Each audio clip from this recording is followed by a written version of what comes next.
Well, hello everyone. Phil here from the Blue Envelope channel.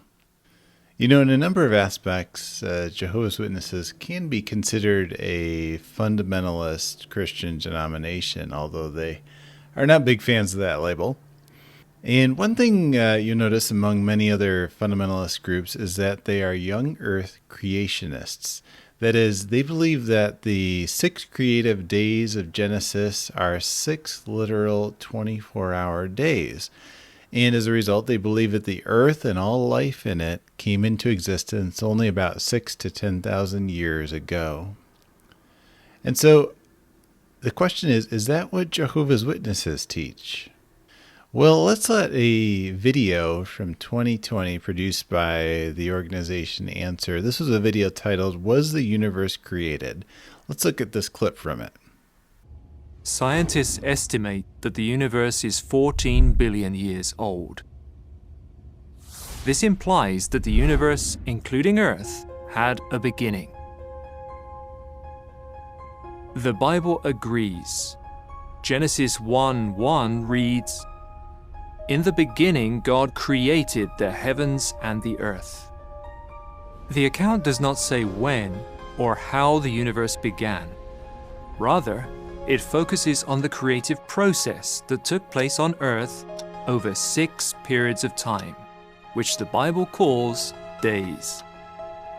So we see here Jehovah's Witnesses teach that there was a gap of time between the events of Genesis 1:1, when God created the heavens and the earth, and the 6 creative days. And this is termed gap creationism.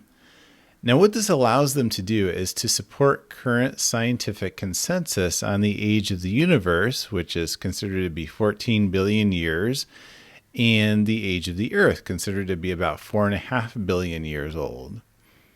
In this respect, Jehovah's Witnesses can also be termed old earth creationists, whereas many other fundamentalist Christians are young earth creationists. Now, just to mention, how is the age of the earth calculated? Well, it's now done by using radiometric dating, that is, calculating the amount of isotopes remaining in various types of rock, and these isotopes have known rates of decay. Radiometric dating was just being discovered in the early 1900s, and the age of the earth would not really be nailed down for several decades to come. As a result, we get statements like this one, which is found in Book 6 of the Watchtower book series, Studies in the Scriptures. Book 6 was called The New Creation. It was first published in 1904. And on page 18 it says, "Examining the Genesis expressions critically, we discern that a distinction is made between the creation of the heaven and the earth and the subsequent regulations or orderings of these, and the further creations of vegetable and animal life. It is these subsequent operations that are described as the divine work of 6 epochal days."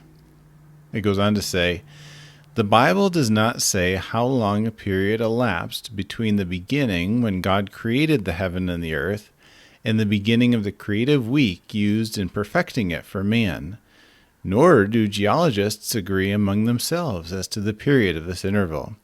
A few extremists indulge in wild speculations of millions of years."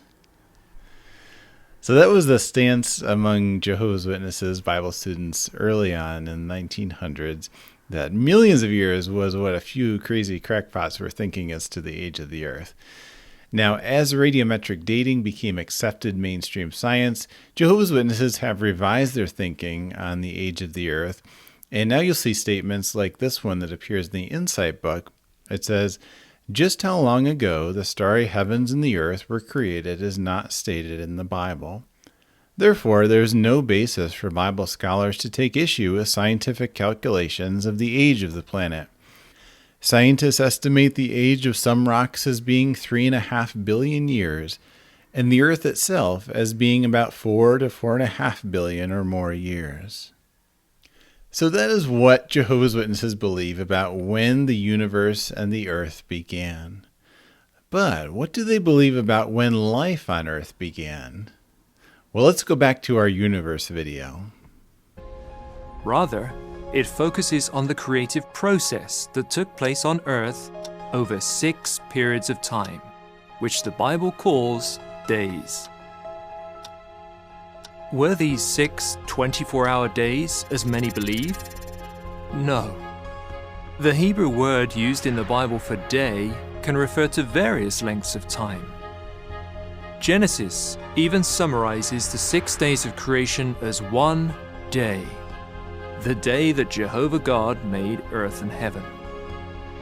Each day in Genesis chapter 1 must have spanned extremely long periods of time.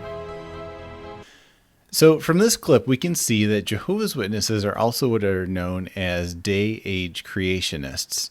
This is the belief that the 6 creative days were not literal 24-hour days, but much longer ages, periods of time. And this certainly makes sense scientifically because the same radiometric dating that established the age of the Earth has also established when life emerged on the Earth 3.4 billion years ago, when dinosaurs roamed the planet 200 million years ago, and when anatomically modern humans first existed, at least 200,000 years ago. So do Jehovah's Witnesses also believe these dates are accurate?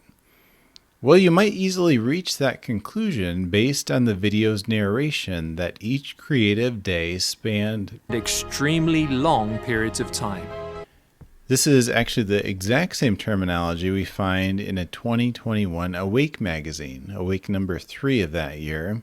It says, "So each of the 6 creative days during which God prepared the earth for life and created life on it could represent extremely long periods of time."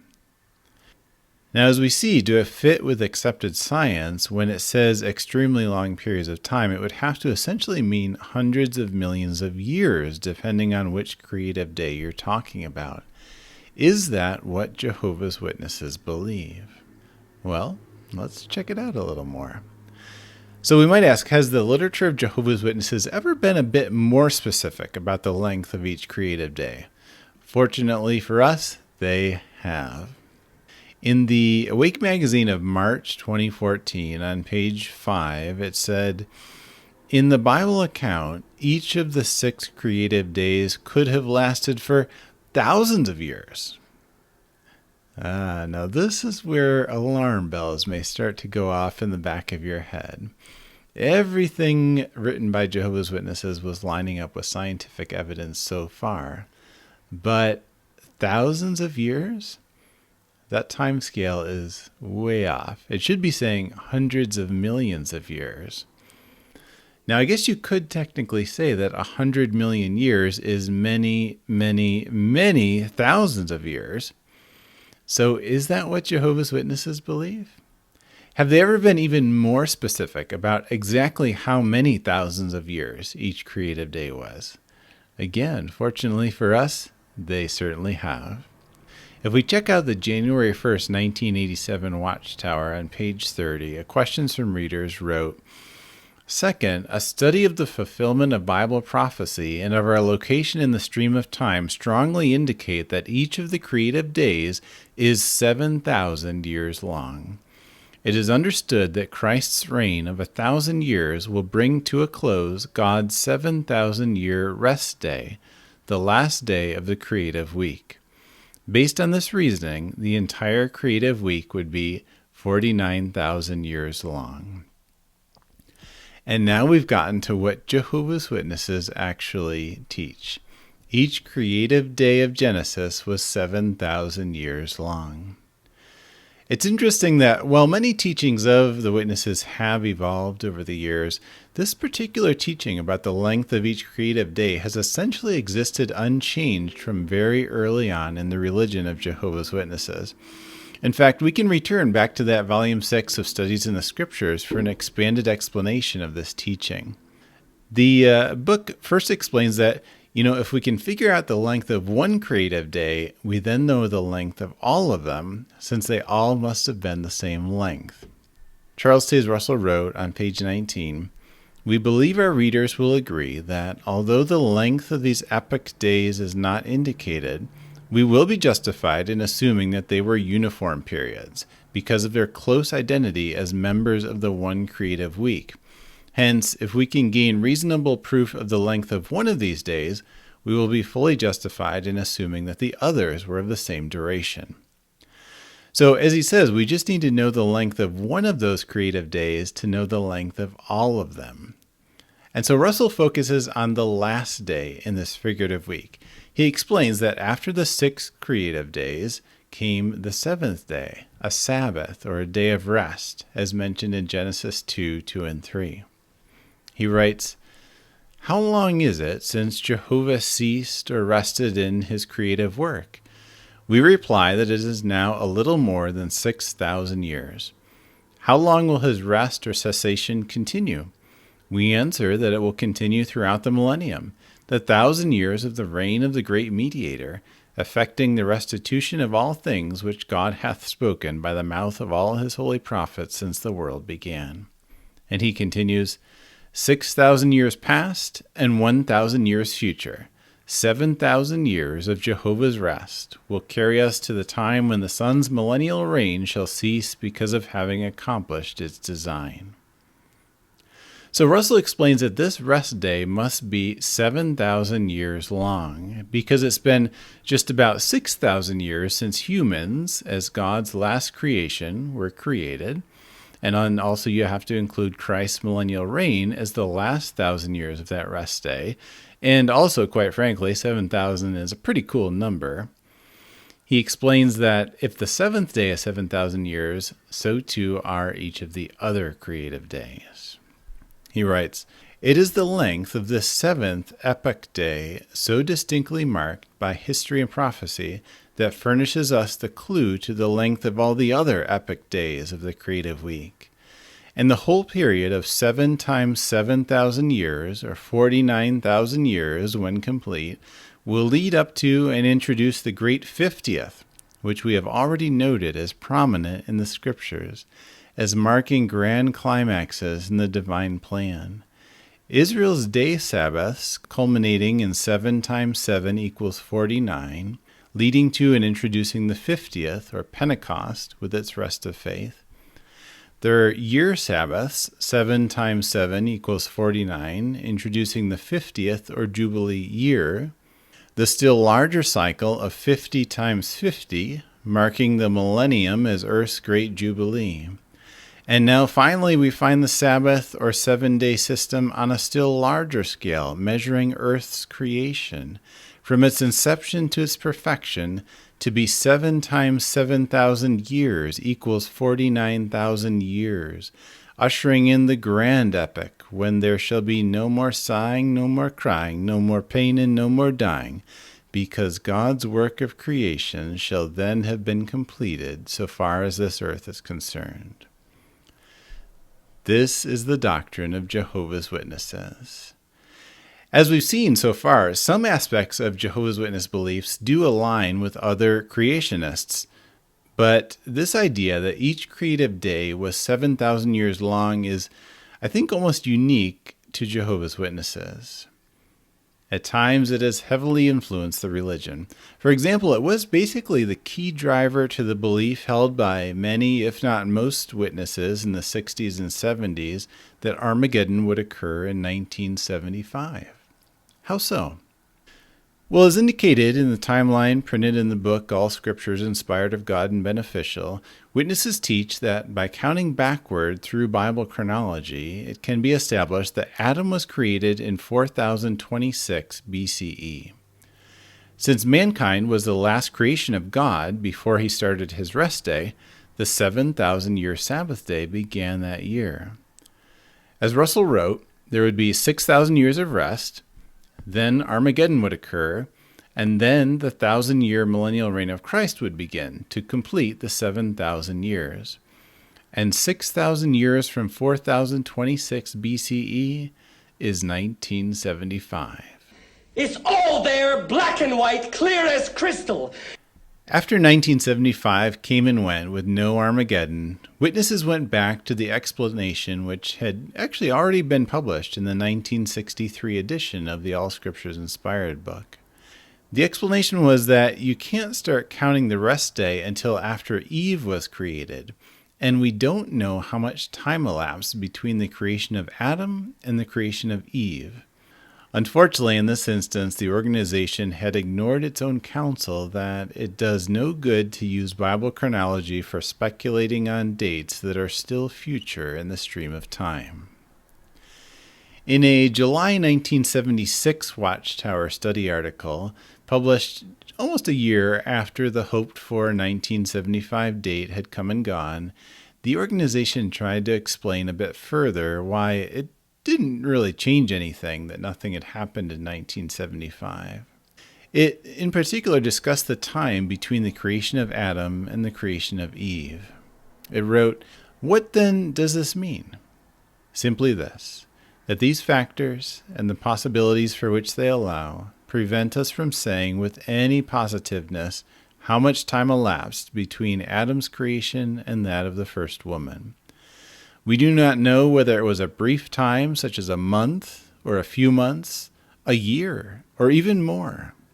But whatever time elapsed would have to be added to the time that has passed since Adam's creation in order for us to know how far along we are within God's seventh day, his grand day of rest." Based on this reckoning, we can conclude that the period between the creation of Adam and of Eve was, I guess, at least 47 years now and counting. Now, the teaching that each creative day was 7,000 years long results in some very intriguing beliefs witnesses have about life on Earth. Since Genesis reports that plant life was the earliest form of life on Earth, appearing on the third creative day, this means that Jehovah's Witnesses believe that life on Earth began at most 34,000 years ago, around 28,000 BCE. Genesis says that the first animals created were the flying and swimming animals, and that was on the fifth creative day. So the furthest back that animals appeared on Earth was at most 20,000 years ago. And Genesis reports that land-dwelling animals only appeared on the sixth creative day, so at most 13,000 years ago. Now this has fascinating implications when it comes to land-based dinosaurs. Jehovah's Witnesses in effect teach that dinosaurs were roaming the earth only 13,000 years ago. And that's actually the best case scenario, if they had appeared the first moment of that sixth creative day. It could have been even more recently. And so that raises the question that since humans and dinosaurs were both created in this relatively brief same 7,000 year period, did their time on Earth overlap? Were they coexisting, Flintstone style? Well, Jehovah's Witness literature reports that it is certainly possible, although we don't know for sure. A 1973 Watchtower wrote, "We do not know whether they, the dinosaurs, continued to exist until man was created toward the end of the sixth day. At the very latest, it seems likely that they must have disappeared off the earth at the time of the flood of Noah's day." The Same Questions from Readers writes that if they were still around, Noah would have had to take some dinosaurs on the ark with him, since they were living creatures. But before you imagine Noah trying to take 2 tyrannosaurs on the ark, the article explains that this would not have required taking pairs of the mammoth varieties into the ark. Other smaller members of the particular family or kind to which these belonged would have sufficed to fulfill the divine command. And so, if dinosaurs were still around at the time of the flood, no doubt Noah would have picked some of the smaller varieties to travel with his family. You know, velociraptors, perhaps.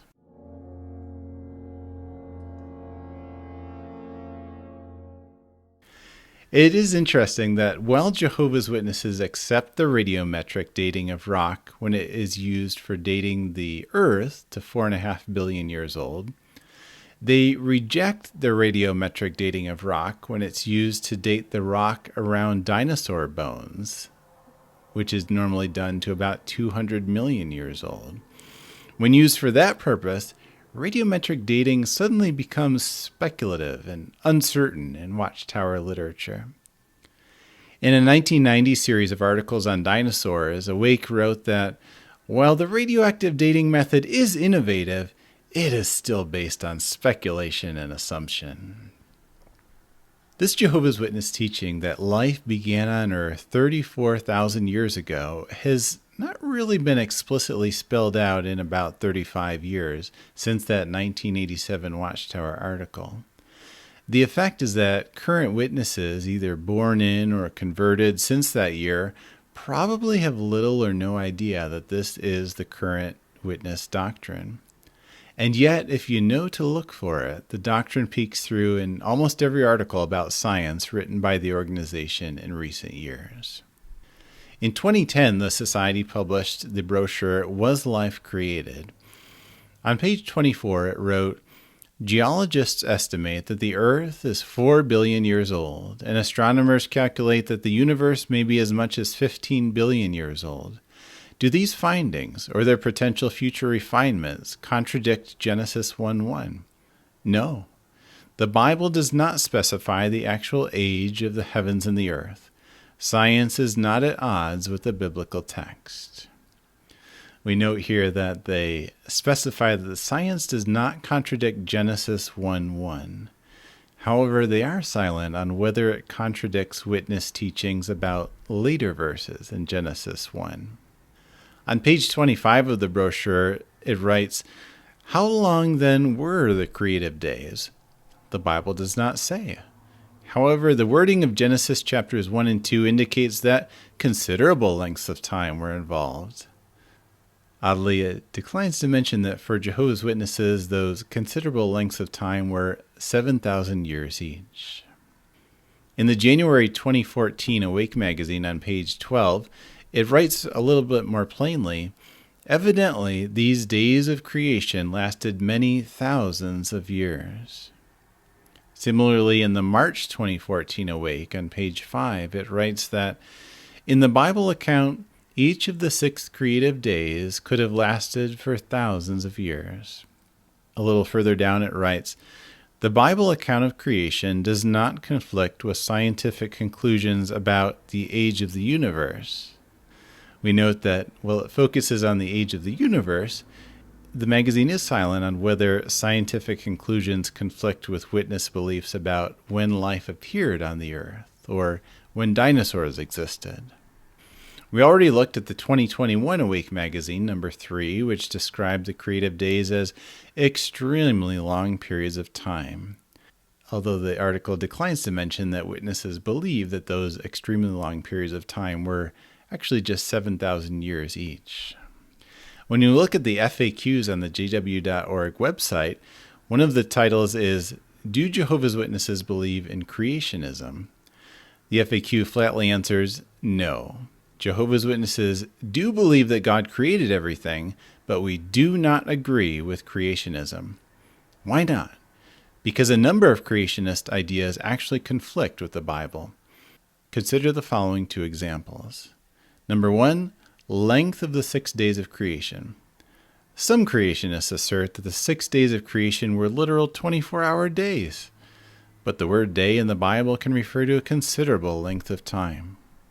Curiously, the FAQs don't mention that they believe this length of time to be 7,000 years, and that they believe life emerged on Earth just 34,000 years ago. Number 2 continues, the age of the Earth. Some creationists teach that the Earth is just a few thousand years old. However, according to the Bible, the Earth and the universe existed before the 6 days of creation. For that reason, Jehovah's Witnesses have no objection to credible scientific research that indicates the Earth may be billions of years old. Although Jehovah's Witnesses believe in creation, we are not anti-science. We believe that true science and the Bible are compatible. Curiously, they leave out that they believe dinosaurs were roaming the Earth just 13,000 years ago, which differs from mainstream scientific thinking by about, 100 million years. Well, there you have it. I hope you've enjoyed this little exploration of another rather odd current belief of Jehovah's Witnesses. With that, I believe my creative day is over, and it's time for my day of rest. Bye-bye now.